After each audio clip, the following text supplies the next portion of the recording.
The hospital ceiling had cracks that looked like rivers on a map.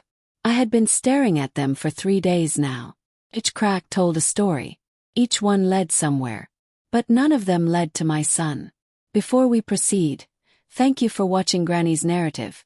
Please subscribe and yell us where you are watching from in the comment.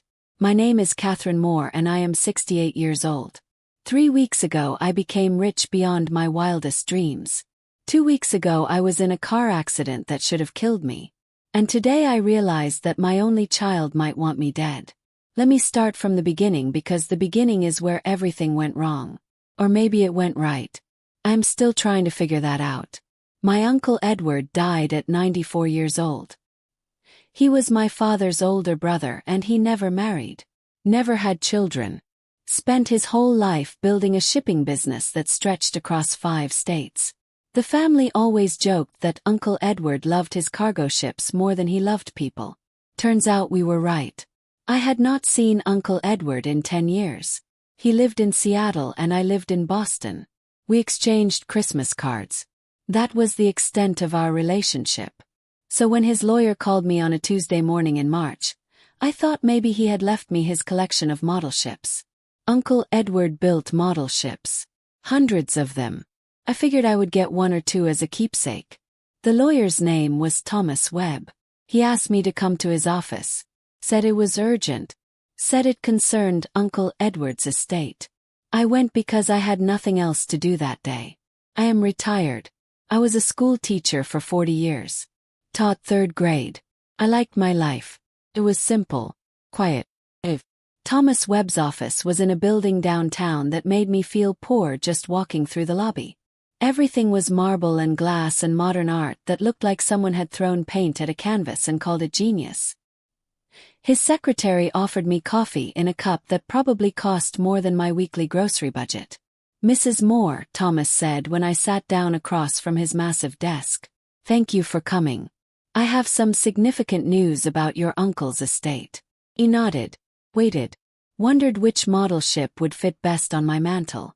"Your uncle left you everything." Everything meaning what exactly? Everything meaning his entire estate. The business. The properties. The investment accounts. All of it. He slid a paper across the desk. I looked at the number. Read it twice. Read it 3 times. The room started spinning. $47 million. That is what the paper said. $47 million. Plus properties in Seattle, Portland, and San Francisco. Plus ownership of a shipping company that employed 300 people. Plus investments in companies I had heard of and companies I had not. I do not remember much of the rest of that meeting. Thomas kept talking about tax implications and estate planning and legal procedures. I just kept staring at that number. $47 million. I had $3,000 in my savings account. I drove a 12-year-old Honda. Clipped coupons. "Mrs. Moore," Thomas said at some point. "Did you hear what I just said?" "Well, I did not." "Your uncle left letters for several family members. Yours is here." He handed me an envelope. Heavy cream paper. My name written in Uncle Edward's shaky handwriting. I opened it right there in his office. "Catherine," the letter said. "You are probably wondering why I left everything to you. The answer is simple. You are the only one who never asked me for money. You are the only one who called on my birthday just to talk. You are the only one who sent me pictures of your life without wanting something in return. Your son Daniel is 45 years old and has never held a job for more than 2 years. I have watched him from a distance. I have watched you bail him out time after time. I am giving you this money not just for you but to test him. Test you both. Money reveals who people really are. I hope Daniel surprises me. But I doubt he will. Do not let him waste what I built. Do not let him manipulate you with guilt. You have spent your whole life taking care of other people. Now take care of yourself."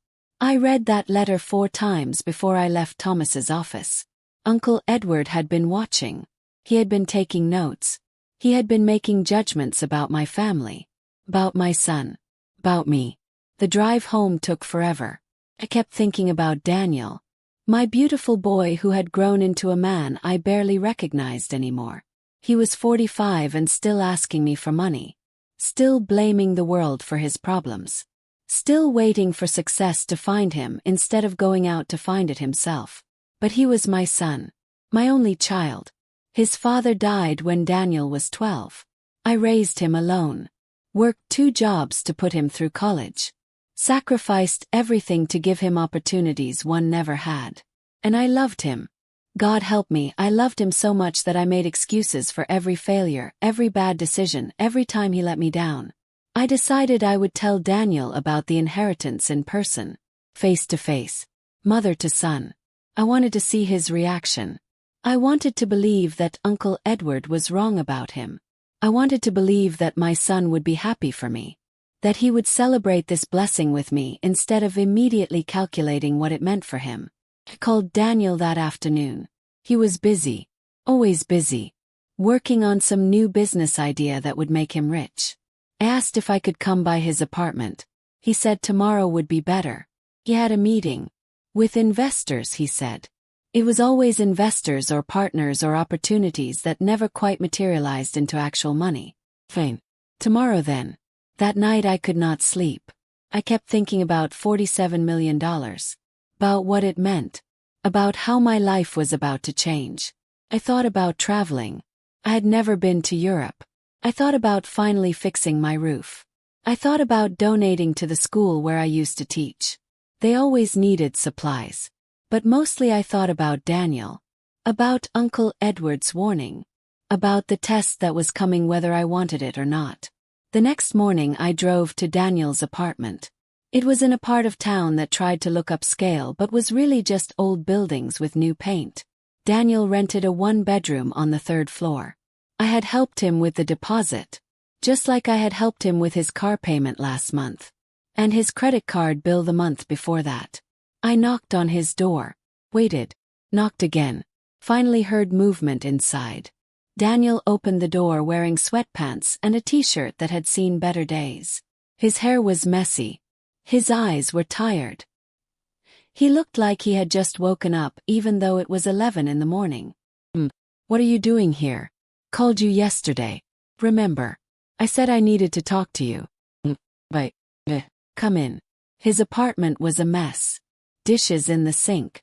Laundry on the couch. Empty takeout containers on the coffee table. This was how my son lived. This was what I had raised. Daniel cleared some space on the couch and I sat down. He sat across from me in a chair that looked like it came from a garage sale. So what is up, he said. You look serious. Have some news. About Uncle Edward. Uncle Edward. A ship guy. What about him? He died 3 weeks ago. Daniel shrugged. I barely knew him. He left me his estate. That got his attention. He sat up straighter. His eyes focused. His estate. Like what?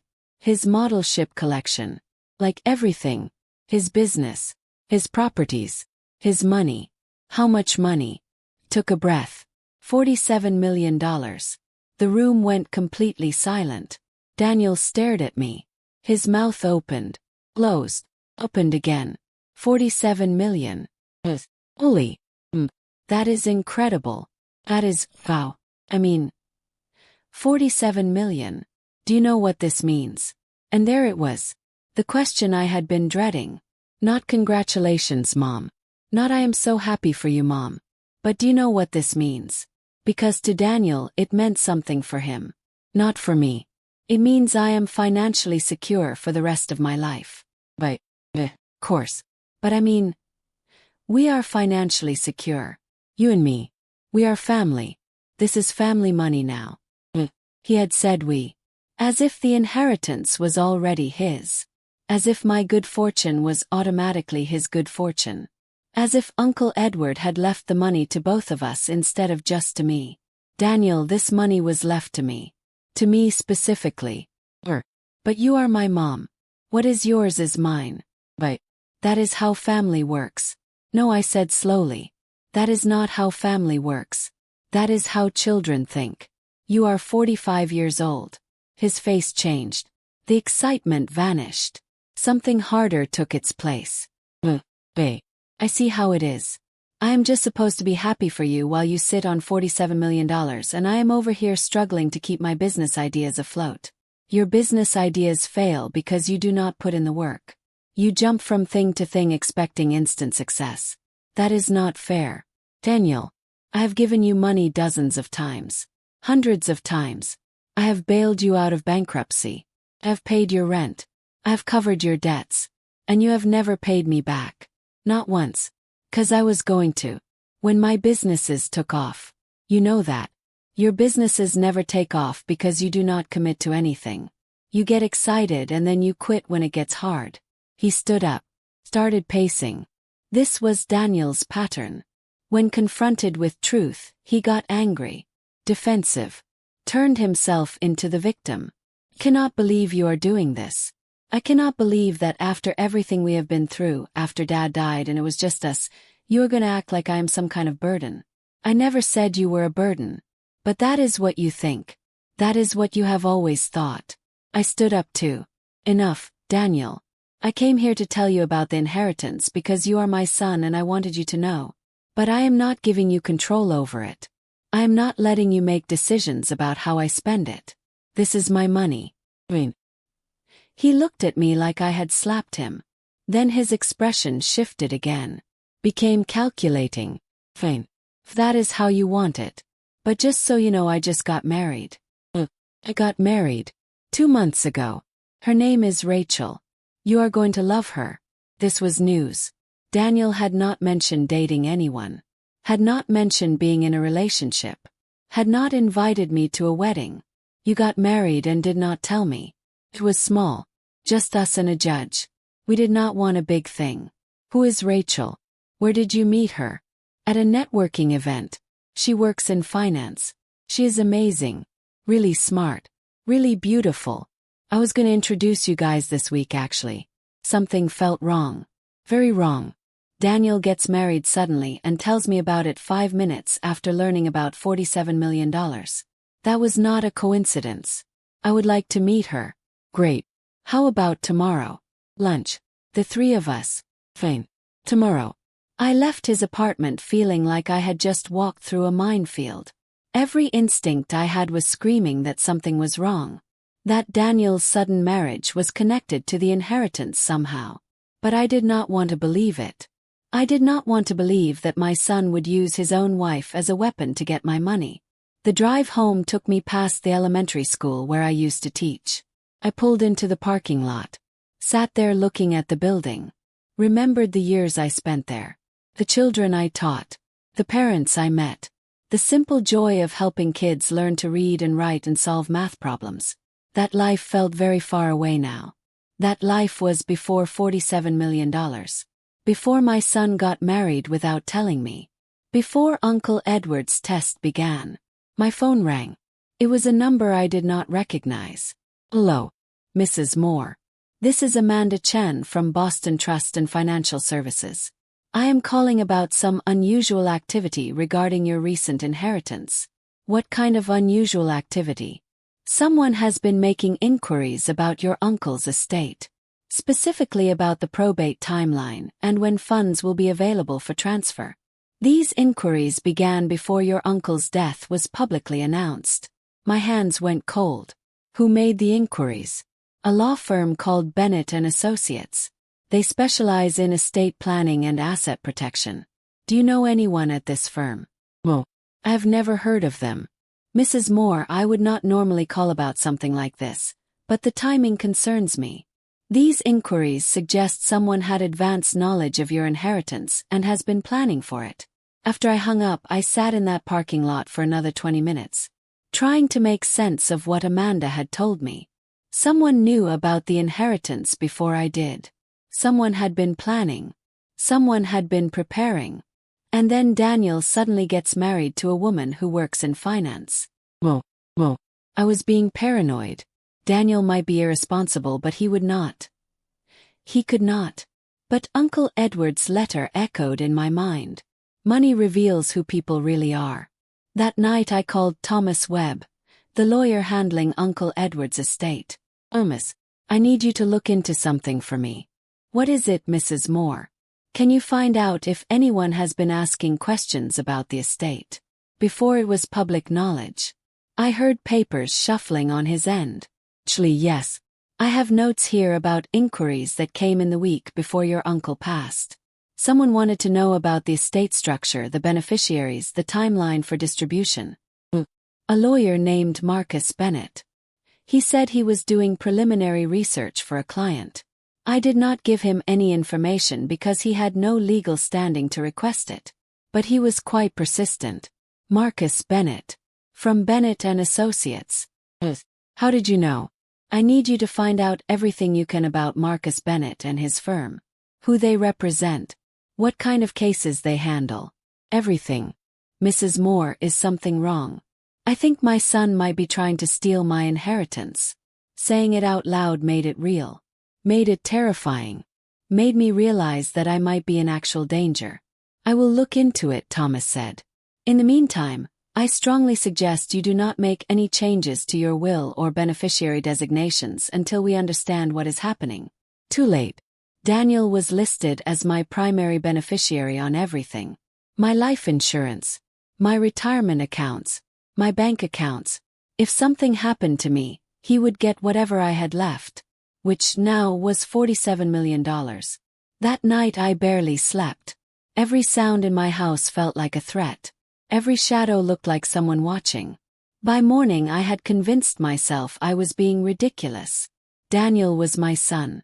He might be selfish and irresponsible, but he was not a criminal. He was not dangerous. I had to believe that. Because if I did not believe that, then everything I thought I knew about my life was a lie. The next day I drove to the restaurant where I was supposed to meet Daniel and his new wife. A place downtown that was trying too hard to be fancy. The kind of place where they put foam on your food and call it innovative. Daniel was already there, sitting at a table by the window. And next to him was a woman who looked like she had stepped out of a magazine. Perfect hair. Perfect makeup. Perfect smile. Everything about her screamed calculated perfection. Mom, Daniel said, standing up. This is Rachel. Rachel, this is my mom, Catherine. Mrs. Moore, Rachel said, extending her hand. It is so wonderful to finally meet you.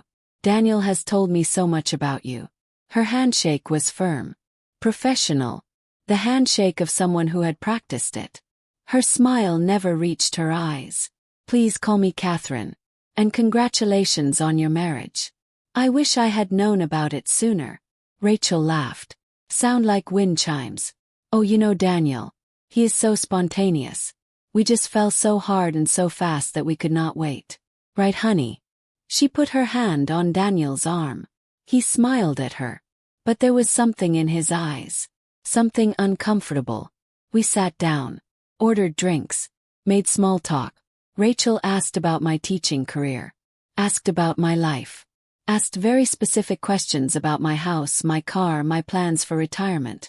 Daniel tells me you recently came into some money, she said, leaning forward with interest. There it was. 15 minutes into our first meeting and she was already bringing up the inheritance. My uncle passed away and left me his estate. That is wonderful, Rachel said, but there was something sharp in her tone. You must be thinking about estate planning. Making sure everything is structured properly for tax purposes. I have a lawyer handling that. Good. Because with that amount of money, you really need professional guidance. You know, Daniel and I have been working with an excellent attorney. Marcus Bennett. He specializes in family wealth management. My blood went cold. Marcus Bennett. The same lawyer who had been asking questions about Uncle Edward's estate before anyone was supposed to know about it. How did you two meet? I asked, looking at Rachel. At a financial planning conference, she said. I was there for work and Daniel was attending some seminars. We just clicked. Daniel had told me they met at a networking event. Now Rachel was saying it was a financial planning conference. They could not even keep their story straight. What kind of work do you do, Rachel? I am a wealth management consultant. I help families with large estates protect and grow their assets. And you work with Marcus Bennett. Sometimes. He handles the legal side. I handle the financial planning side. We make a great team. This was not a coincidence. This was not random. Rachel was a professional. She found wealthy targets, married their heirs, worked with Marcus Bennett to structure the money. And then what? What was the end game? Catherine, Rachel said, using my first name now like we were friends. I know this inheritance is probably overwhelming for you. These things can be very complicated. But Daniel and I want to help you navigate it. We want to make sure you are protected. Protected from what? From making mistakes. From bad investments. From people who might try to take advantage of you. The irony was so thick I could have cut it with a knife. I appreciate your concern, I said carefully. But I am quite capable of handling my own finances. Rachel's smile tightened. Course you are. I just meant that with your age and your background as a teacher, this world might be new to you. Financial planning at this level requires expertise. Age. She had actually said my age. Like I was some confused old woman who needed a young professional to manage my money. I am 68, not 98. And I may have been a teacher, but I am not an idiot. Mom, Daniel said quickly. Rachel did not mean it like that. She is just trying to help. Is that what this is, Daniel? Help. Or is this about getting access to my inheritance? The table went silent. Rachel's smile vanished. Daniel looked between us like a child who had been caught doing something wrong. I think maybe we should talk about this later, Rachel said. When everyone is calmer. Well, we're going to talk about it now. Who is Marcus Bennett to you, Rachel? Really? He is a colleague. Liar. He is the lawyer who was asking questions about my uncle's estate before anyone knew about it. He is the lawyer who specializes in helping people steal from their elderly relatives. Rachel stood up. Her perfect composure cracked. Mrs. Moore, I do not know what you think is happening here, but you are way off base. Daniel and I are married because we love each other. We want to help you because you are family. You married my son 2 months after learning about a $47 million inheritance. That is not love. That is a business transaction. Daniel stood up too. Mom, stop. Just stop. You are being paranoid. You are being cruel. Rachel and I are trying to build a life together and you are acting like she is some kind of criminal. Then answer my questions, Daniel. When exactly did you meet Rachel? What was the date? He hesitated. I do not know. Few months ago. Rachel said it was at a conference. What conference? Where? He looked at Rachel. She looked at him. Neither of them answered. You cannot even remember because you are lying. Both of you. I threw money on the table and walked out. Behind me I heard Daniel calling my name, but I did not stop. Got in my car. Locked the doors. Started shaking. This was real. This was happening. My son had married a woman whose job was to steal from wealthy families. They were working with a lawyer who specialized in inheritance fraud. And I was their target. I drove straight to the police station. Asked to speak to someone about elder abuse and financial fraud. They sent me to Detective Sarah Kim. Detective Kim was in her 40s with sharp eyes and a no-nonsense attitude. She listened to my story without interrupting. Took notes. Asked specific questions about Rachel, about Marcus Bennett, about Daniel's sudden marriage. Mrs. Moore, she said when I finished. What you are describing fits a pattern we have seen before. Adult children who marry quickly after a parent receives an inheritance. Lawyers who make preliminary inquiries about estates. Sudden interest in financial planning and asset protection. What does it mean? It means someone is planning to gain control of your money. The question is how far they are willing to go to get it. What do you mean how far? In cases like this, there are usually 2 strategies. Legal and illegal. The legal strategy involves getting you to sign documents that give them access to your money. Power of attorney. Trust agreements. Things that look legitimate but give them control. And the illegal strategy. Detective Kim looked at me with an expression that made my stomach drop. The illegal strategy involves making you disappear. I must have looked shocked because she softened her tone. I am not trying to scare you, Mrs. Moore. But you need to understand what we might be dealing with. If Rachel and Marcus Bennett are professionals, if they have done this before, then they have a system. And that system might include worst-case scenarios. You think they might try to kill me? I think you need to be very careful. I think you need to document everything. And I think you need to let us investigate before you sign anything or make any major decisions. I left the police station feeling like I had entered a different world. A darker world where mothers could not trust their sons and love was just another con. That night I got a call from Daniel. Mom, we need to talk. I do not think we have anything to talk about. Please, just hear me out. Rachel and we made a mistake. We should have been more upfront with you. But we really do want to help. We really do care about you. His voice sounded sincere. Almost broke my heart. Because this was still my son. Still my boy. The one I had rocked to sleep and taught to ride a bike and cheered for at every school play. Daniel, I said quietly. Tell me the truth. Did you marry Rachel because of the inheritance? Silence. Daniel. Answer me. More silence. Then finally, not entirely. I mean, yes, the timing was convenient. And yes, Rachel knows how to handle money and I thought she could help us both. But I do care about her, Mom. And I care about you. I just want us all to be okay. Us all to be okay meant him getting money. That was what okay meant to Daniel. I think you should go, I said. I think you and Rachel should leave me alone while I figure out what to do. Mom, do not do this. Do not push me away. I am your son. Then act like my son instead of acting like someone trying to rob me. Hung up. Turned off my phone. Sat in the dark wondering how my life had become a crime drama. The next morning I woke up to find someone had been in my yard. Footprints in the flower bed under my bedroom window. Fresh footprints that had not been there yesterday. I called Detective Kim. She came over with another officer. They took pictures. Measured the prints. Found a cigarette butt near the back fence. Mrs. Moore, you need to install security cameras, Detective Kim said. Today. And you need to be careful about being alone. You think they are watching me. Think someone is. Whether it is Rachel or Marcus Bennett or someone they hired, I do not know. But you are not safe here. She arranged for patrol cars to drive by my house every few hours. Gave me her personal number. Told me to call if anything felt wrong. That afternoon I went to a security company. Installed cameras at every entrance. Got a monitoring system that would alert me and the police if anyone tried to break in. Spent $2,000 in 3 hours. While I was there, my phone rang. A number I did not recognize. Hello. Catherine Moore. Who is this? My name is Linda Pierce. I am calling because I think we might have a mutual problem. What kind of problem? Rachel Bennett. The world tilted. Rachel Bennett. Not Rachel, whatever fake last name she had given Daniel. Rachel Bennett. You know Rachel. I used to be married to her brother, Marcus Bennett. Before I figured out what they were doing and divorced him. I sat down in the security company's waiting room. Tell me everything. Linda Pierce told me a story that made my blood run cold.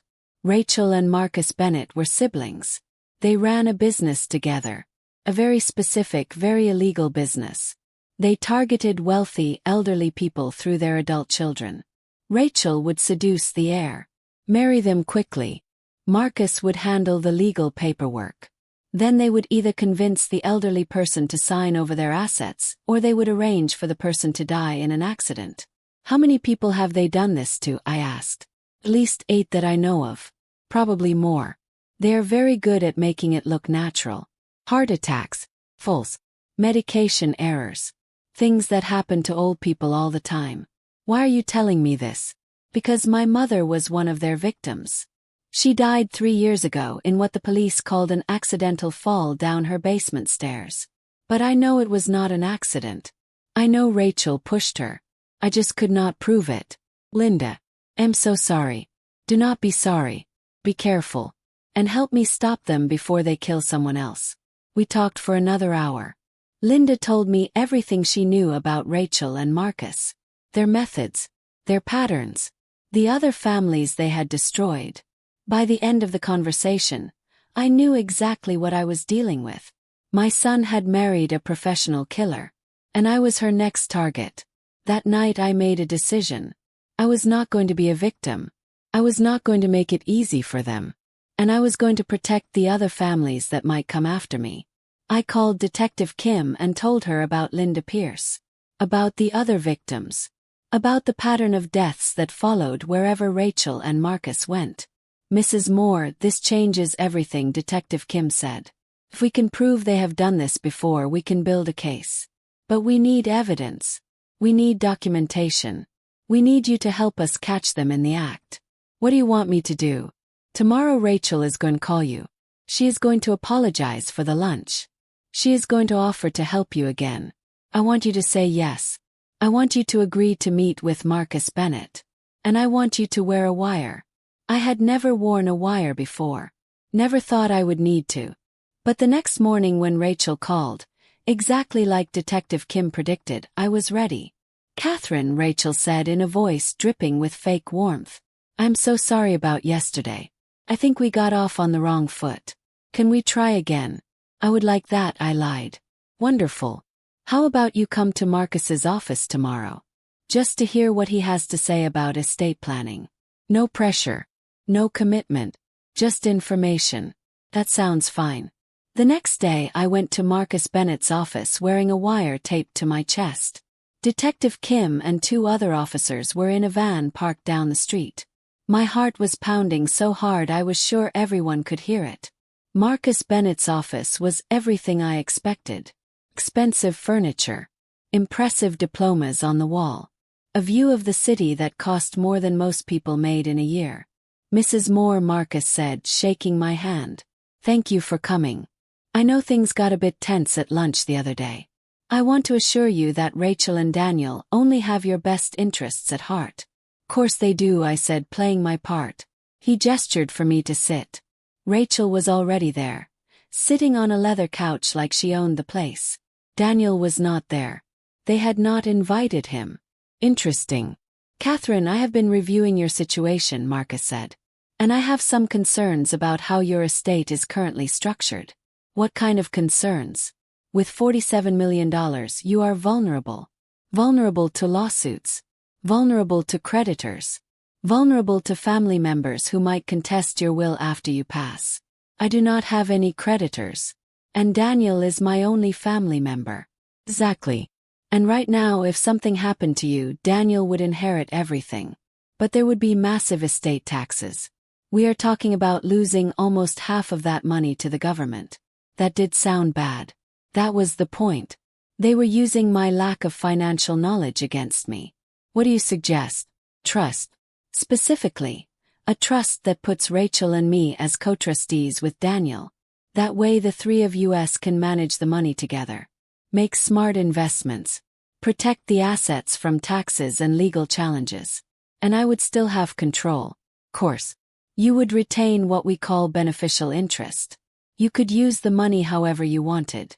You would just have us handling the day-to-day management. Sounded reasonable. That was what made it dangerous. Can I see the documents?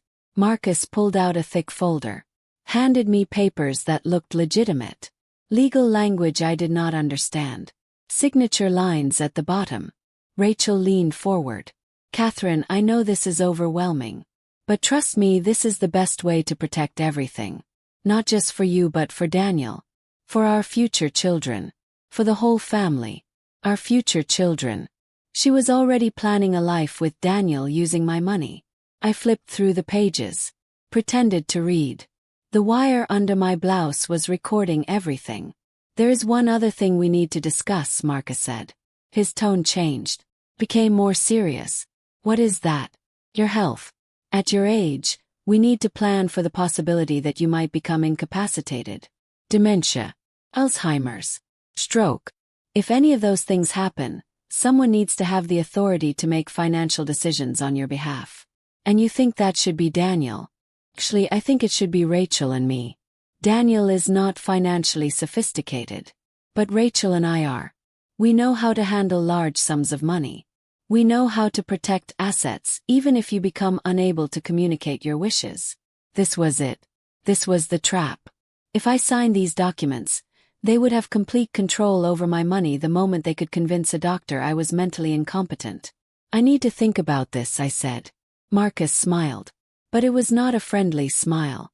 It was the smile of a predator who knew his prey was cornered. Catherine, I understand your hesitation. But time is a factor here. The longer these assets remain unprotected, the more vulnerable you are. I have already prepared the paperwork. All you need to do is sign. I looked at Rachel, Marcus, at the documents in my hands, and I thought about the 8 people who had died. About Linda Pierce's mother falling down the stairs. About all the families who had trusted these two and lost everything. No, I said. I am not going to sign.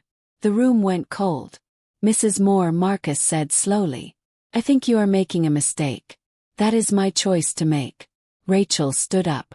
Her perfect mask finally cracked. You are being incredibly foolish. You have no idea how to manage this kind of money. You are going to lose it all. Then that is my mistake to make, not yours. I stood up, headed for the door. Catherine, Marcus called after me. You should know that Daniel has already signed documents naming Rachel as his primary beneficiary. If anything happens to you and then anything happens to Daniel, Rachel inherits everything. I turned around. What did you say? Daniel signed a will last week. Rachel gets everything if he dies. And Rachel has named me as her beneficiary. So one way or another that money is going to end up with us. The only question is how hard you want to make this. There it was. The threat. The admission. Everything I needed. I left the office and got in my car. Drove straight to the police station where Detective Kim was waiting with a recording. We have them, she said after listening to the tape. Conspiracy. Fraud. Attempted coercion.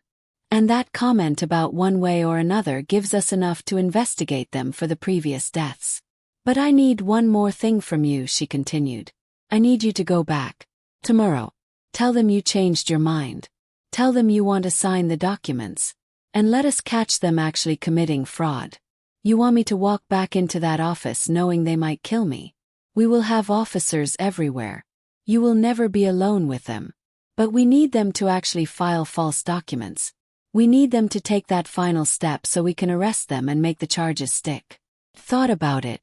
Thought about the risk. Thought about the 8 dead people. Thought about my son who was so blind with greed that he could not see he had married a monster. I will do it. The next morning I called Marcus Bennett. Marcus, I have been thinking about what you said. You are right. I do need help managing this money. I want to sign the documents. I could hear the satisfaction in his voice. That is wonderful news, Catherine. Can you come in today? Say around 2 o'clock. I will be there. At 1:30 I met with Detective Kim and her team. They wired me again. This time with a video camera hidden in my purse. They had officers stationed in the building. In the parking lot. On every exit. You are not alone, Detective Kim reminded me. If anything feels wrong, if you feel unsafe at any moment, you say the code word. Pineapple. You say pineapple and we come in immediately. I walked into that office building feeling like I was walking to my own execution. But I was not alone. I was not helpless. And I was not going to let them win. Marcus and Rachel were waiting for me. Big smiles. Fake warmth. Documents spread across the conference table. Catherine, Marcus said. I'm so glad you came to your senses. Let me walk you through these papers one more time. He explained everything again. But this time I noticed things I had missed before. The documents did not just give them control if I became incapacitated. They gave them immediate control. Right now. The moment I signed. Where is Daniel? I asked. Should he not be here for this? Daniel is working, Rachel said quickly. He knows about this. He approved everything. That was a lie. I could see it in her eyes. Daniel had no idea what was really in these documents. They had kept him in the dark too. Used him. Manipulated him. He was a tool to them, nothing more. Okay, I said. I am ready to sign. Marcus handed me a pen. His expensive pen that probably cost more than my monthly car payment. I held it over the signature line. And then I put the pen down. Actually, I have one question first.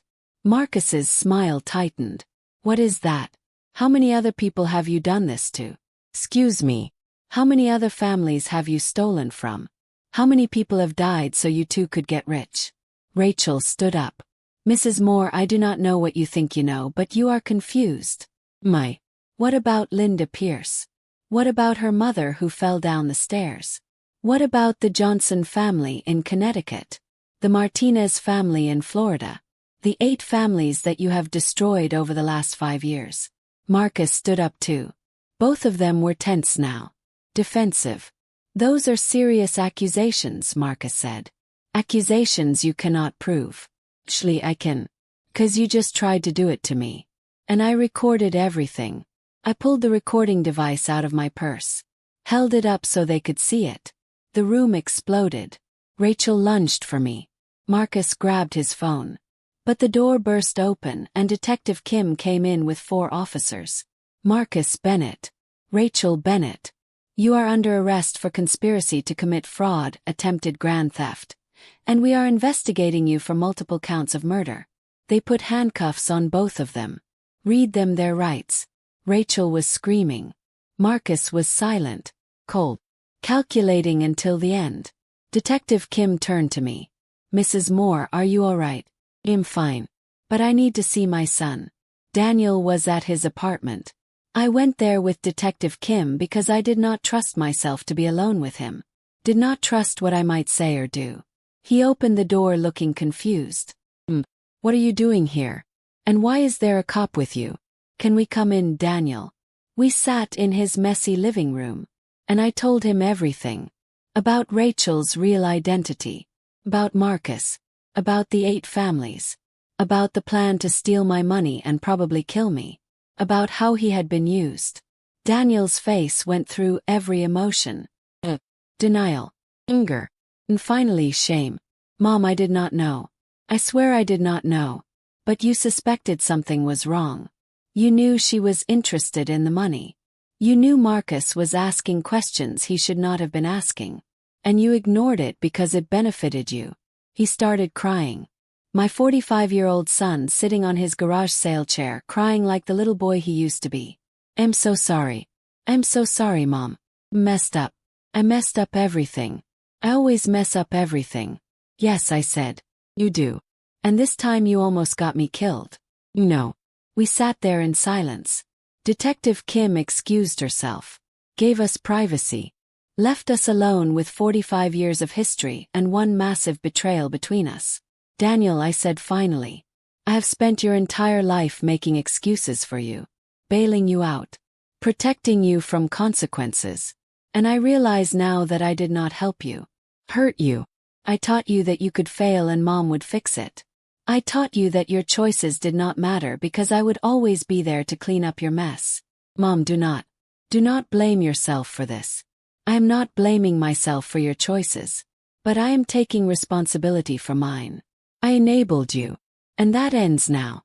What does that mean? Means you need to figure out your own life. Means I am not giving you money anymore. It means the inheritance is mine and I am going to use it how I see fit.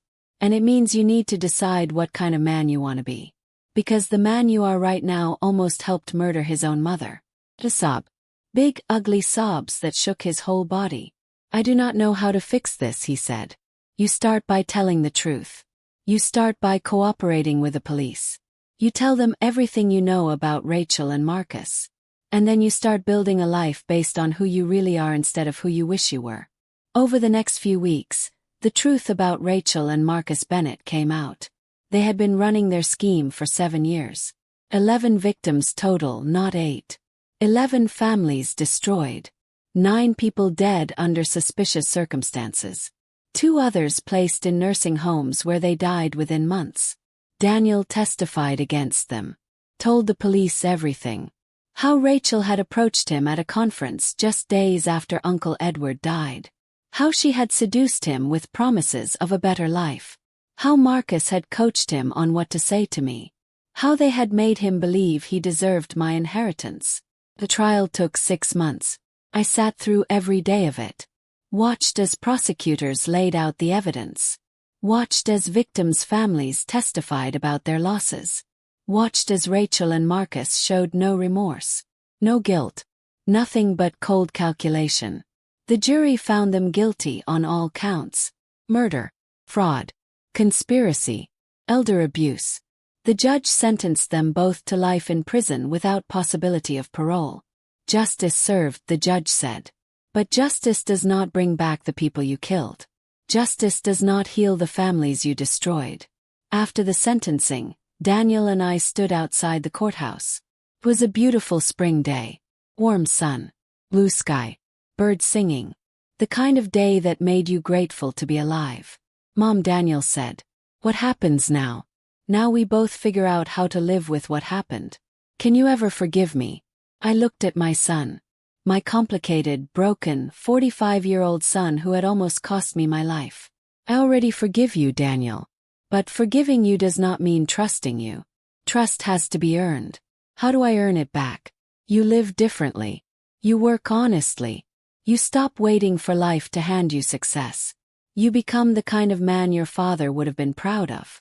He nodded, wiped his eyes, stood up straighter. "I want to do that. I want to be better. Then be better. Starting today." 6 months after the trial ended, I created the Edward Moore Foundation for Elder Protection. I donated $20 million to fund legal services for elderly people facing financial abuse, to train law enforcement on recognizing inheritance fraud, to support families dealing with the aftermath of these crimes. I asked Daniel to work for the foundation, not as director, not as manager, as an intern, minimum wage, learning from the ground up. He said yes.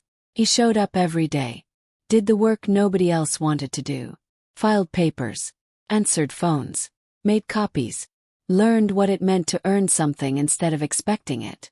A year later he was still there, still working, still learning, still becoming.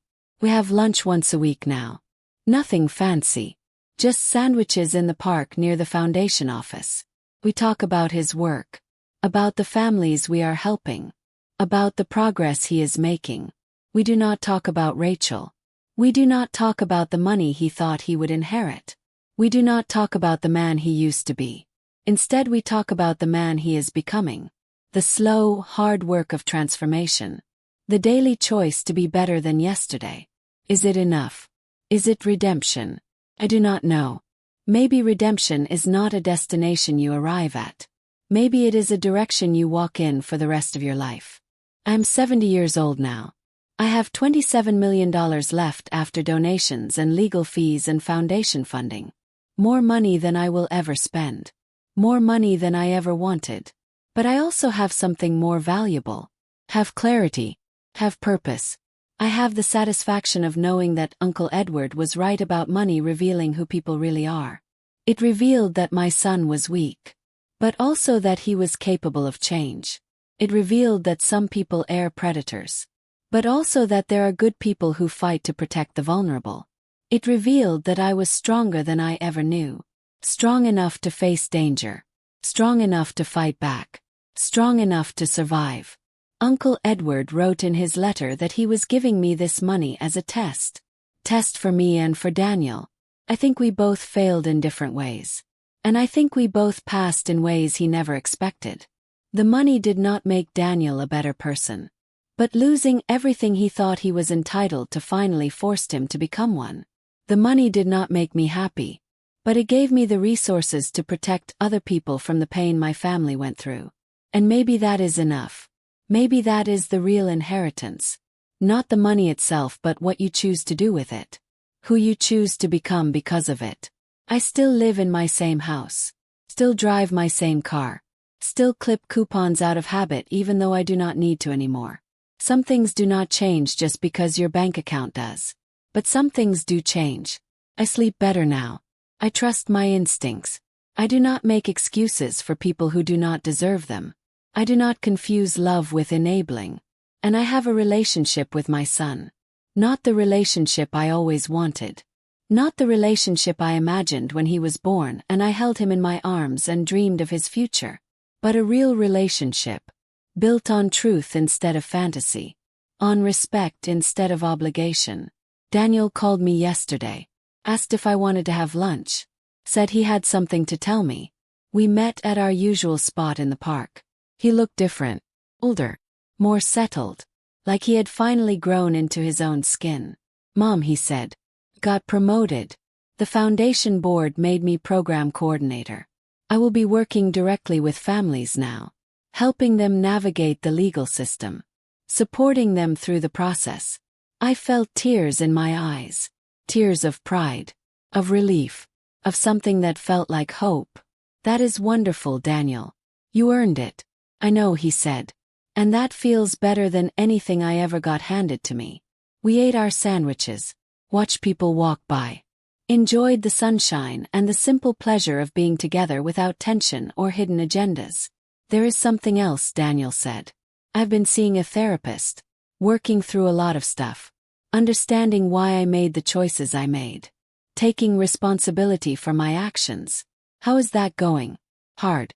Really hard. But necessary." I reached over and squeezed his hand. "I am proud of you." He squeezed back. "Thank you for not giving up on me, even when you should have." "That is what mothers do," I said. "We hope, even when hope seems foolish." We finished our lunch, hugged goodbye, made plans for next week. As I watched him walk away, back to his job at the foundation, back to his modest apartment, back to his honest life, I thought about Uncle Edward, about his test, about money revealing who people really are. It revealed the worst in Daniel. But it also revealed that the worst was not all he was.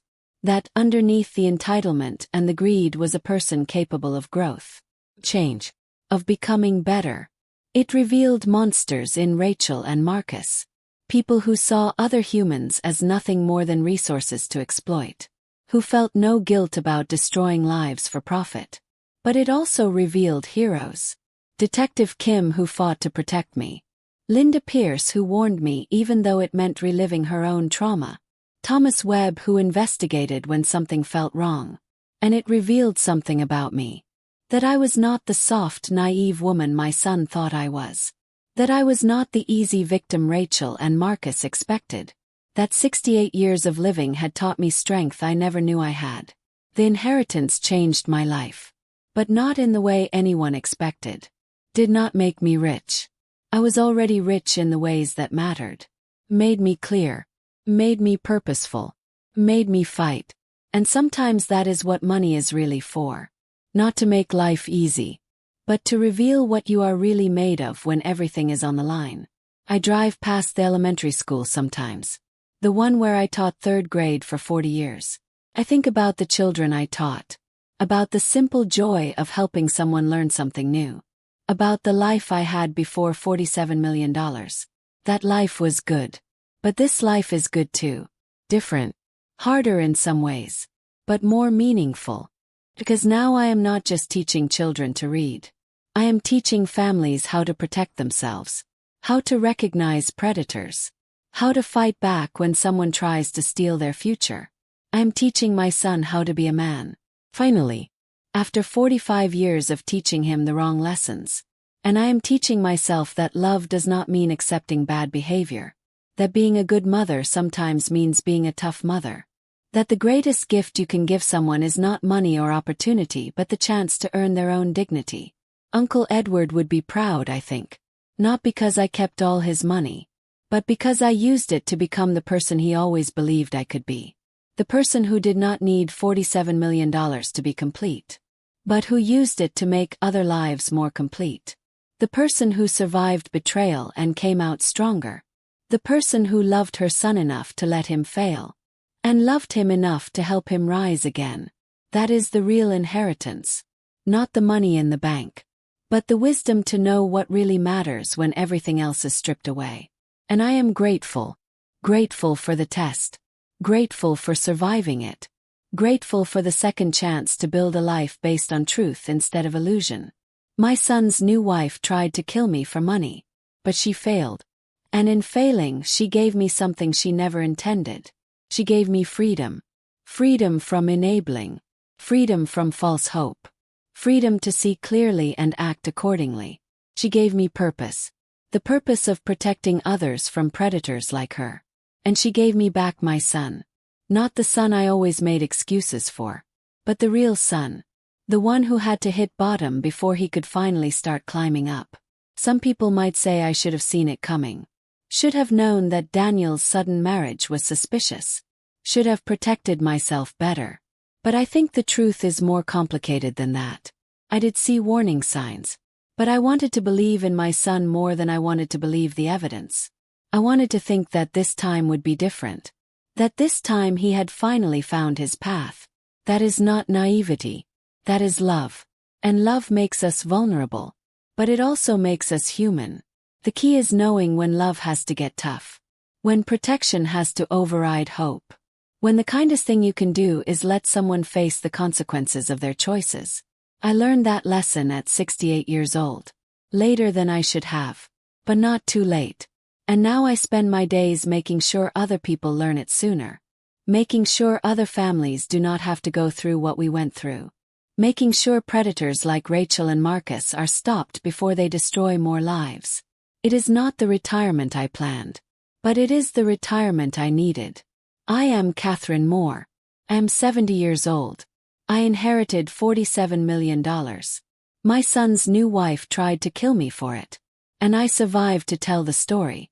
Not because I was lucky. Not because I was smart. But because I was loved by people who cared enough to warn me. Because I was strong enough to listen.